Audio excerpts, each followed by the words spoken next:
योग से उनकी मानसिक क्षमता बढ़ेगी और काम करने की क्षमता बढ़ जाती है। तो आज का उद्देश्य यही है कि सामान लेना नहीं है, सामान तो हम दे ही रहे हैं बच्चों को, हर साल दे रहे हैं, इंटेलेक्चुअल हैं। हम कमजोर कहते हैं, वास्तव में कहीं कहीं बहुत तेज, इतने तेज होते हैं कि हम उन्हें समझ नहीं पाते, हम पढ़ा नहीं पाते हैं, बहुत तेज भी होते हैं। तो उनके लिए भी, इंटेलेक्चुअल बच्चों के लिए भी पाने वाले उपकरणों का इस्तेमाल करें, सीखे, ना समझ में आए। पूरी टीम लगी है, जिन टीचर्स बच्चों ने आपको यहाँ तक पहुँचाया है वो इसके प्रशिक्षित हैं, स्पेशल एजुकेटर हमारे यहाँ। बच्चा बिल्कुल बिस्तर पे लेटा हुआ है, खाट पे लेटा हुआ है, नहीं आ पा रहा है, उनके घर तक जाते हैं गार्जियंस के लिए बुकलेट। प्रिय अभिभावक, मैं प्रियंका सिंह फिजियोथेरेपिस्ट होने के नाते आपसे एक बात साझा करना चाहती हूँ कि दिव्यांगता एक कमजोरी नहीं है, वो एक अलग तरीके की चुनौती है। तो मैं आपसे सिर्फ इतना ही कहना चाहूँगी कि अगर हमारा बच्चा, दिव्यांग बच्चा, रोज एक सही कदम उठाएगा, मेहनत करेगा, या उसको आप सही मार्गदर्शन करेंगे, तो उसके लिए उतना भी एक सफलता की ही तरफ, एक सीढ़ी की तरह एक कदम बढ़ाते बढ़ाते वो अपनी जीत हासिल करेगा। तो मेरी अभिभावकों से अपील है कि वो अपने बच्चों को ना तो डांटे, ना ही कोई बोझ समझे। वो अगर थोड़ा सा भी एक कदम बढ़ा रहे हैं तो उनको प्रेज करें, उनके लिए जैसे भी वो दिन पर दिन, अगर उनकी आप देख रहे हैं कि वो एक नई कोशिश कर रहे हैं तो उस पर उनकी तारीफ करें। इसी के चलते हुए वो बहुत ही जल्दी आगे चलकर सफलता पाएंगे। और उनको समय दीजिए, अपना प्यार, धैर्य और नियमित अभ्यास ही सबसे बड़ी थेरेपी। हमारे एक साथी गेट पे पहुंच जाए, वो पर्ची लेते रहेंगे। 2 साथी वहां खड़े हो जाएं।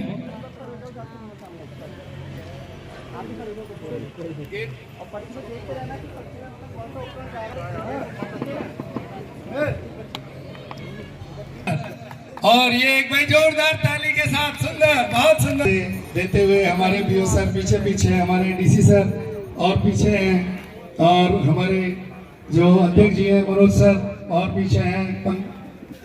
तो आगे की तरफ बढ़ते हुए ये भैया साहब बड़े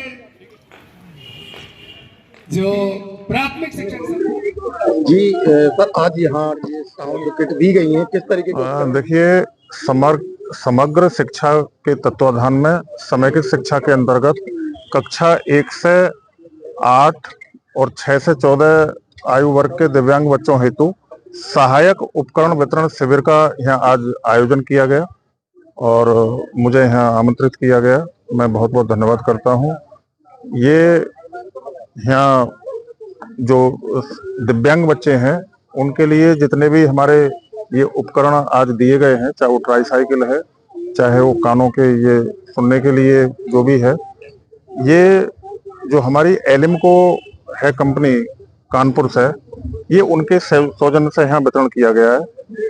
और इसमें हमारे एवीएस साहब और हमारे जो बेसिक शिक्षा के हमारे ब्लॉक के अध्यक्ष हैं हमारे मनोज जी और भड़ाना जी, काफी लोग यहाँ मौजूद रहे हैं। तो ये इसका वितरण का आयोजन किया गया। सर, देखा गया है कि जब बच्चा विकलांग जन्म लेता है तो उसको पाप समझा जाता है, उसको कहा जाता है कि ये हमारे परिवार के लिए नहीं है। सर, क्यों समझा जाता है? नाजिम भाई, एक्चुअल में क्या है कि ये जो आप कह रहे हो, ये सारी चीजें बहुत पुराने पीरियड की बातें हैं, लेकिन हमारा मानना ये है कि ये दिव्यांगता कोई वो नहीं है कि जो आप बता रहे हो अवसाद नहीं है, लेकिन ये तो एक चुनौती है, जैसा भी बताया हमारी बहन जी ने।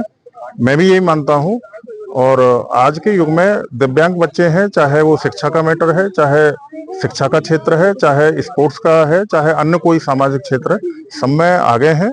और अगर घर के गार्जियंस, घर के पूरा परिवार अगर ये चाहे कि भाई हमारे बच्चे आगे बढ़े, तो निश्चित उन्हें कोई नहीं रोक सकता है। दिव्यांग बच्चों में हमेशा बुद्धि के बहुत तीव्र होते हैं, हमने प्राय देखा है। तो ये सारी चीजें हैं। अभी हाल ही में बुलंदशहर से चयनित हुए हैं, विकलांग हैं वो भी, और उससे पूरे जनपद का नाम रोशन भी किया। बिल्कुल, ये मैं कल सोशल मीडिया पे देख रहा था कि कोई बच्चा है, दिव्यांग है, उसने आईएएस टॉप किया है और आईएएस में उसका नंबर आया है। ऐसे हमारी जिले से नहीं, पूरे भारतवर्ष में ऐसे दिव्यांग बच्चे हैं कि जो स्पोर्ट्स में उन्होंने ओलंपिक पदक हासिल किया है और आईएएस और भी जो वैसी नौकरियां हैं, बड़ी बड़ी हैं, छोटी हैं, सब में आजकल दिव्यांग बच्चे जा रहे हैं। और उनके पेरेंट्स उनकी हौसला अफजाई करें, उन्हें सपोर्ट करें, उन्हें आगे बढ़ाने का काम करें, पढ़ाने का काम करें। सबसे बड़ी चीज शिक्षा है। शिक्षा के बगैर मैं कहूंगा नाजिम भाई कि हमारा जीवन, बहुत लोग कहते हैं कि अधूरा है, आज के युग में अधूरा नहीं, कुछ है ही नहीं, बगैर शिक्षा के कुछ है ही नहीं। और शिक्षा बहुत जरूरी है। सहायक वितरण उपकरण शिविर के अंतर्गत तो आज जहांगीराबाद में कुल 101 बच्चों को उपकरण वितरण किया गया है। 101 बच्चों के सापेक्ष जो है कुल 136 उपकरण दिए गए हैं, जिसमें ट्राईसाइकिल है, सीपी चेयर है, बैसाखी है। ये सब उपकरण जो है बच्चों को आज माननीय जो है ब्लॉक प्रमुख जी की उपस्थिति में यहाँ पर वितरण किया गया है। और उन नन्हे बच्चों के कहीं ना कहीं इन उपकरणों से सपने साकार होते दिखेंगे। और बात अगर शिक्षा की जाए तो कहीं ना कहीं उसमें भी सहयोग लगातार दिखाया जा रहा है। तो सर क्या कहेंगे ऐसे निष्क्रिय बच्चों को जिनके लिए जी जरूरी है? जो हमारे ब्लॉक में दिव्यांग बच्चे हैं, इनका पहले हम चिन्हांकन करते हैं। इस समय हमारे ब्लॉक में 296 जो है दिव्यांग बच्चे हैं। इन बच्चों को हम स्कूल वाइज जो चिन्हांकन करते हैं, हेडमास्टर यहाँ नोडल बने हुए हैं। इसके बाद ब्लॉक लेवल पे 3 स्पेशल एजुकेटर इनके लिए लगे हैं पढ़ाने के लिए। यहाँ तक कि होम बेस्ड, यानी कि जो बच्चे पूरी तरह से 100% दिव्यांग हैं, ऐसे हमारे ब्लॉक में 20 बच्चे हैं। इन बच्चों को पढ़ाने के लिए हमारे स्पेशल एजुकेटर गुंजा, शाश्वत और राम आशीष, ये तीनों लोग लगे हुए हैं, घर जाकर इनको पढ़ाते हैं।